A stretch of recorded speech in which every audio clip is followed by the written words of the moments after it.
क्या आपने कभी सोचा है हमारे हिंदी साहित्य का जो वर्गीकरण किया गया है, आदिकाल, भक्तिकाल, रीतिकाल, आधुनिक काल, आखिर इसको किस प्रकार से वर्गीकृत किया गया है, इसके पीछे का कारण क्या रहा होगा। नमस्कार दोस्तों, मैं जय शुक्ला आप सभी का आपके अपने परिवार पुलिस अड्डा 24/7 पे बहुत बहुत स्वागत करती हूँ। आशा करती हूँ आप सभी बहुत बढ़िया होंगे, मजेदार तरीके से अपनी पढ़ाई कर रहे होंगे। तो आज हमारा हिंदी संपूर्ण सीरीज की क्लास 5th है, जिसमें हम पढ़ने वाले हैं आदिकाल। ऑलरेडी हमने सारा जो हमारा वर्गीकरण किया गया है, जो हमारे अनुच्छेद है, जो हमारा भाषा परिवार है, ऑलरेडी हम उन सब चीजों को देख चुके हैं। तो भाई आज का हमारा टॉपिक है आखिर आदिकाल जो हमारा वर्गीकरण किया गया वो किस आधार पे किया गया। तो अगर हम बात करते हैं आदिकाल की, तो आदिकाल का वर्गीकरण मुख्यतः इस आधार पर किया कि वीरता और धर्म का, इसमें वीरता और धर्म की बात आपको मिलती है। अब इससे आपको थोड़ा सा आइडिया मिल गया होगा कि हमारे आदिकाल में जो ग्रंथ हुए, प्रमुख आज हम ग्रंथ पढ़ने वाले हैं, तो जो ग्रंथ हुए वो कहीं ना कहीं आपके धर्म से संबंधित होंगे, कहीं ना कहीं वो आपकी वीरता से संबंधित होंगे। तो मैम ये वीरता किस प्रकार की, तो जब भी राजा होते थे जो युद्ध करके आते थे, तो उनके लिए जो आते थे फिर उनकी वीरता के जो गुणगान किए जाते थे, मुख्यतः आपको ये सारी चीजें आपको आदिकाल में ही मिलती है। तो बिना किसी देरी के आज की क्लास शुरू करते हैं। अगर मैं बात करती हूँ आदिकाल की, तो आपका ये जो है 10 से लेकर के 10वीं शताब्दी से लेकर के 14वीं शताब्दी तक का आपका आदिकाल मिलता है। अगर मैं सन की बात करूँ तो आप बोलेंगे 1050 से लेकर 1375 तक विक्रम संवत तक आपका आदिकाल है। ठीक है, अगर इसी में मैं बात करती हूँ कि भैया आदिकाल के और क्या नाम थे, क्योंकि हमने लास्ट क्लास में नाम पढ़ा था कि आखिर हमारे किस प्रकार से नाम किसने क्या दिया है। तो सबसे पहले अगर हम बात करते हैं तो आदिकाल अगर हम बोले तो भाई ये आपके हजारी प्रसाद द्विवेदी जी ने इसका नाम दिया है। हजारी प्रसाद द्विवेदी ने, किसने दिया है? हजारी प्रसाद द्विवेदी, जिनको हम जानते हैं कि रामचंद्र शुक्ल के बहुत बड़े आलोचक थे। अगर मैं बात करती हूँ आपसे रामचंद्र शुक्ल जी ने क्या नाम दिया था, तो हम कहते हैं इसको वीरगाथा काल। अगर हम बात करते हैं राहुल सांकृत्यायन की,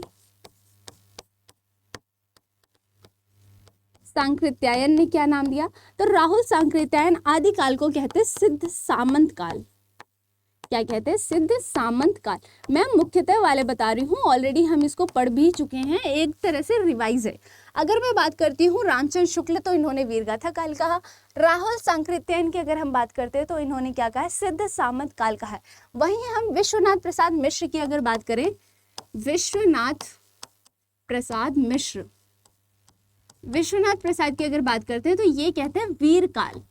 अब आपको कंफ्यूज नहीं होना है कि आखिर हमारा वीरगाथा काल किसने कहा है और वीर काल किसने कहा है। अब यहाँ नामकरण से भी समझ आ रहा है कि अगर रामचंद्र शुक्ल ने और हमारे विश्वनाथ प्रसाद जी ने अगर इस आदिकाल को वीर काल या फिर वीरगाथा काल नाम दिया है, तो कहीं ना कहीं सही भी था। क्यों? क्योंकि मुख्यतः हम आदिकाल में क्या पढ़ते हैं? हम आदिकाल में मुख्यतः राजाओं की वीर, जो उनकी वीरता की कहानी थी, उसी के बारे में हम पढ़ते हैं। तो अगर मैं बात करती हूँ कि भाई हमारे आदिकाल में और क्या चीजें थी, तो आदिकाल में वीर रस से युक्त रचनाएं इस युग में आपको मिलती है। वीरता से रचित जो भी आपको ग्रंथ मिलेंगे वो कहीं ना कहीं वीरता से ही संबंधित होते हैं। किसी न किसी राजा की उसमें वीरता का वर्णन किया है। इस काल के लेखक राजाओं पर निर्भर हुआ करते थे, इसलिए वो उसकी बहुत भरपूर कह सकते हैं बहुत बढ़ा चढ़ा करके उनकी प्रशंसा किया करते थे, क्योंकि जो लेखक हुआ करते थे, जो उस टाइम के कवि हुआ करते थे, वो राजाओं के ही उस पर रहते थे, उन्हीं पे पूरी तरीके से निर्भर रहते थे, हम इस तरीके से कह सकते हैं। ठीक है, अगर मैं बात करूं आगे कि इनके मुख्य रूप से जो आदिकाल को है 2 भागों में बांटा गया। इसमें एक तो था आपका कि पहला जो था धार्मिक था, पहला था धार्मिक साहित्य। इसमें क्या हुआ कि जो भी धर्म से संबंधित चीजें थी उसका प्रचार प्रसार किया गया। अब इसमें कौन कौन से धर्म की बात की गई है, अगर हम उस पर बात करें तो इसमें आपके 3 आते हैं। एक आता है सिद्ध, एक आता है नाथ, एक आता है जैन। अब इसमें क्या हुआ कि इन लोगों ने क्या किया, अपने अपने धर्म का खूब प्रचार प्रसार किया, यानी कि लोगों को जागरूक करने की कोशिश की, अपने अपने धर्म के लोगों को। इस तरीके की चीजें आपको कहाँ मिलती हैं? आदिकाल में। मैंने बोला आते ही कि ये क्या था, हमारा वीरता और धर्म की बात होती है इसमें। तो आपने देखा कि यहाँ पे धर्म की बात हो रही है, यानी कि इन्होंने अपने धर्म का प्रचार प्रसार किया। कौन कौन से धर्म थे आपके? सिद्ध थे, नाथ थे, जैन थे। अब इससे थोड़ा आइडिया मिल रहा होगा कि हमें इससे संबंधित किताबें पढ़नी है। बिल्कुल। अगर हम बात करते हैं दूसरा जो इसका भाग बांटा गया वो था हमारा रासो साहित्य, जिसकी रचना चारण कवियों के द्वारा अपने अपने आश्रित दाताओं की प्रशंसा के उद्देश्य से। अब ये जो हमारा जो ग्रंथ हुआ रासो ग्रंथ, इसमें आपके बहुत सारे ग्रंथ ऐसे आएंगे जिसमें क्या किया कवियों ने, वो जिसके भी दरबारी कवि थे, जिसके भी क्या थे दरबारी कवि, यानी कि जिस भी राजा के समय में वो थे, उन्होंने उस राजा की प्रशंसा के लिए क्या लिखा, एक किताब लिखी। ठीक है, इतना आई होप आपको चीजें समझ आ गई होंगी, एक आपको टेबल बन गया होगा कि हाँ हमें कैसे पढ़ना है, क्या पढ़ने वाले हैं हम आदिकाल में। चलिए तो हम बढ़ते हैं हमारे ग्रंथ की तरफ, जो कि मोस्ट इंपॉर्टेंट होने वाला है। अगर मैं बात करूं सबसे पहले कि हमारे प्रमुख सिद्ध ग्रंथ कौन से थे, सबसे पहले हम सिद्ध पढ़ेंगे, सिद्ध फिर नाथ फिर जैन। ठीक है, तो सबसे पहले अगर मैं बात करती हूँ तो आपके आते हैं सरहपा। सरहपा का ही नाम था सरहपाद, सरोरूहपाद, सरोज वज्र या राहुल वज्र, सरहपा ही नाम से आता है या फिर सरहपाद आ जाता है। ठीक है, तो इनकी जो सबसे प्रमुख रचना थी वो थी आपकी दोहा कोश। कौन सी थी, दोहा कोश, जो कि पूछी जाती है 769 के थे।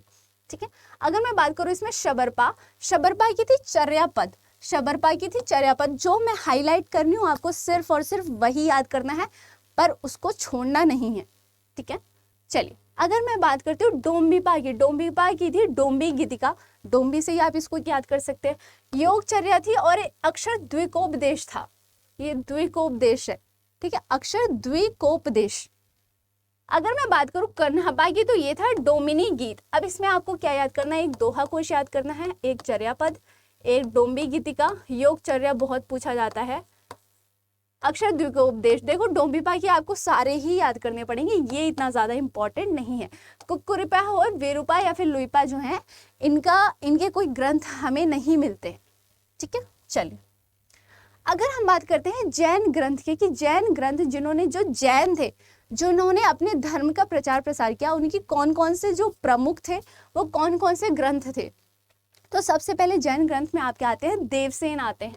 कौन आते हैं, देवसेन, जिन्होंने कुछ रचनाएं लिखी जो कि थे श्रावकाचार। ये बहुत ज्यादा पूछा जाता है, आप कोई भी पेपर उठा के देखो, हो सकता है वहां से ये क्वेश्चन आपका बना होगा कि श्रावकाचार किसकी रचना है, तो वो आपकी देवसेन की रचना हो जाती है। ठीक है, अगर हम बात करते हैं दब्ब सहाफ पयास, दब्ब सहाफ पयास भी है, इन्हीं की है। दर्शन सारी, ये तीनों ही इंपॉर्टेंट है। मैं फिर कहूंगी कि मैं ऑलरेडी छांट के लाई हूं, आपको इसमें से नहीं छांटना है, आपको इनको याद करना पड़ेगा। ठीक है, अगर हम बात करते हैं विजय सेन सूरी की, तो इनकी है रेवंत गिरिरास। कौन सी है, रेवंत गिरिरास किसकी है, विजय सेन सूरी की। अगर हम बात करते हैं शालिभद्र सूरी, शालिभद्र सूरी की है आपकी भारतेश्वर बाहुबली रास। क्या है, भारतेश्वर बाहुबली रास किसकी है, तो शालिभद्र सूरी की। आजगू किसकी है, तो चंदन बाला रास की है। किसकी है, आजगू, आजगू की कौन सी रचना है, तो चंदन बाला रास की। जिन धर्म सूरी किसकी, इनकी जो रचना है वो क्या है, स्थूलीभद्र रास। ये हमारे कौन है, ये हमारे कवि हैं और ये उनके क्या है, ग्रंथ है, यानी कि ये ग्रंथकार हैं और ये ग्रंथ है। ठीक है, यहाँ से आपका प्रश्न नहीं पूछा जाता है, सिर्फ देवसेन का भी नहीं पूछा जाएगा, इसमें आपका सरहपा का जरूरी था। ठीक है, यहाँ तक क्लियर है। चलिए अगर हम बात करते हैं कि प्रमुख जो हमारे रासो ग्रंथ हुए, रासो ग्रंथ हमारे ऑलरेडी बहुत, अगर आप PYQs देखो तो वहाँ आपके ऑलरेडी पूछे गए हैं। ठीक है, तो रासो ग्रंथ में सबसे जरूरी आते हैं हमारे नृपति नाल आते। कौन आते हैं, नृपति नाल आते हैं, जिन्होंने लिखी है आपकी बीसल देव रासो। बहुत इंपॉर्टेंट है बीसल देव रासो। अब देखो रासो ग्रंथ में क्या हुआ था, अब रासो ग्रंथ में इन्होंने क्या किया था कि अपने जो भी उनके राजकवि थे, यानी राजकवि नहीं, जो उनके राजा थे, उन्होंने अपने राजा की प्रशंसा की है। तो अगर आप बीसल देव रासो पढ़ो तो इसमें हमें किसकी प्रशंसा मिलती है, इसमें मिलती है राजा भोज और पुत्री राजमती की। किसकी, परमार की पुत्री थी राजमती और राजा भोज की प्रशंसा मिलती है, यानी उनका कहीं ना कहीं प्रेम का वर्णन किया होगा, उनका विरह का वर्णन होता है, आपको ये सारी चीजें आपको यहाँ पर मिलती हैं। ठीक है, अब देखो इनके सामर बीसल देव के विवाह, वियोग और पुनर्मिलन की कथा है। आपसे पूछा जा सकता है कि कौन से रासो ग्रंथ में किसकी कथा है, वियोग की है, विवाह की और फिर पुनर्मिलन की, यानी कि दोबारा मिलते हैं। अगर मैं बात करूं सबसे इंपॉर्टेंट, मोस्ट इंपॉर्टेंट, वो है आपकी पृथ्वीराज रासो, जो कि है चंद बरदाई की। किसकी है? चंद बरदाई की आपकी है पृथ्वीराज रासो, जिसके अंदर इन्होंने क्या किया? पृथ्वीराज चौहान और संयोगिता, इनका क्या है? प्रेम वर्णन दिखाया है। ठीक है, कहीं ना कहीं अगर आप देखो ना, रासो ग्रंथ में आपको दो चीजें मिलती है, एक तो इनका प्रेम वर्णन मिलेगा आपको, और दूसरा इनको आपको इनकी वीरता की प्रशंसा मिलेगी। ठीक है, अगर मैं बात करूं जगनीक की, तो जगनीक की है परमाल रासो, और इसमें क्या है? तो विवाह, प्रतिशोध भावना, वही 3 कारणों पर 52 छोटी बड़ी लड़ाइयों का वर्णन, यही चीजें हैं। दलपति विजय की अगर हम बात करते हैं तो इसकी है खुमान रासो।